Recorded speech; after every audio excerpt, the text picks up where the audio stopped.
0-0 MVP, the one and only Michael Venom Page, back with another Technique Tuesday. Now, we've already spoken about going southpaw, yeah, and the effectiveness of going southpaw and, you know, position yourself, how to go southpaw. But now I'm going to speak about in transition of going from orthodox to southpaw, also landing punches while you're doing so. Sometimes a quick way of getting away from your opponent is literally taking a step back. Yeah. So my opponent rushes towards me, rush, I take a step back. I've got space again. So the quickest way for me to just get space is taking one clean step back. Yeah. So we'll start again. I'm here. My opponent is pressing me. He's pressing. I'm gonna allow him to get close, and as he's getting close, I take a slow step back. But if you look at my upper body, I'm still taut. He hasn't really paid attention to my lower body, yeah, which is now twisted, which means when he does get that little bit closer, oh, boom, my uppercut can land, yeah? He's not aware of my stance. I'm gonna show it from side on. He's not aware because everything looks the same up until the last minute. He's pressing, boom, I land my shot, yeah? And then we've spoken about pivoting off, changing, because you're gonna land the shot, they still might be pressing forward after that shot. Let's say it doesn't land, or it lands but not as effective as you want. Boom, after that shot, just take a step off, yeah? I'm gonna speak about that in another video in terms of pivoting in another video. We'll do that another time. But this one's first.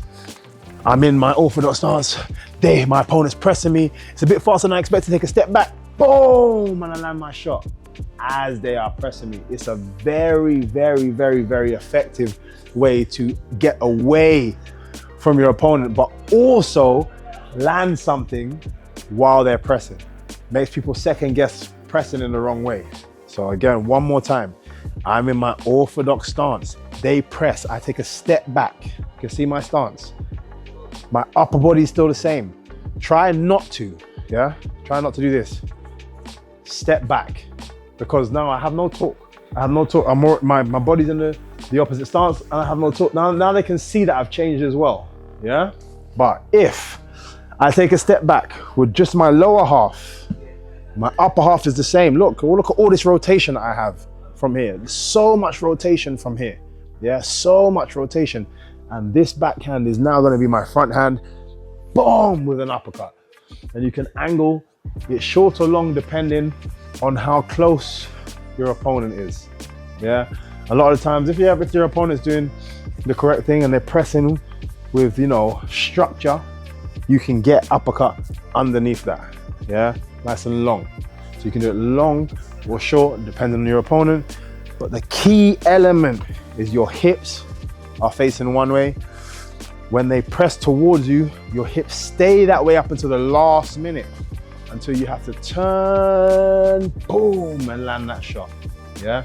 And then again, I can pivot off just to get completely out of the way. But like I said, that's for another time. Guys, go practice. Let's get it.